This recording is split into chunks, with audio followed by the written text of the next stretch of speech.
Seorang aktivis bernama Faizal Assegaf dilaporkan ke Barreskrim Polri pada Jumat 26 Agustus 2022. Duduk perkara kasus yang melibatkan Menteri BUMN Erick Thohir tersebut dipicu unggahan Faizal Assegaf di media sosialnya. Hingga akhirnya pengaduan dilayangkan tim kuasa hukum Erick Thohir yang diwakili Ifdal Kasim dan partner ke Barreskrim Polri. Lantas apa yang membuat Erick melaporkan Faizal Assegaf? Ifdal Kasim menjelaskan, Erick merasa dirugikan atas narasi yang dibuat dalam video yang diunggah Faizal Assegaf lewat akun Instagramnya.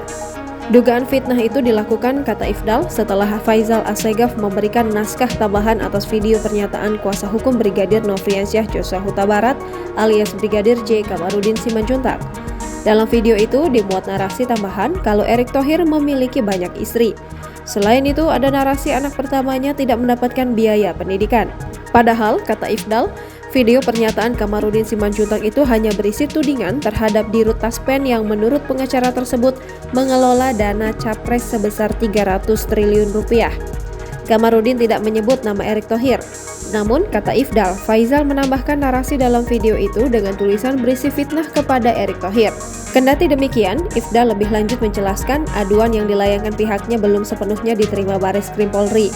Sebab dalam pengajuan aduan tersebut masih ada beberapa berkas atau bukti yang harus dilengkapi.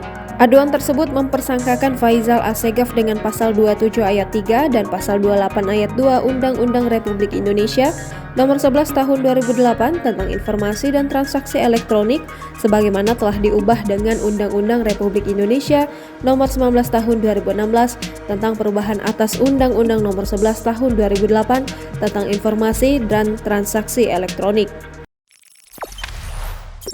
Jangan lupa subscribe, share, komen, dan like ya!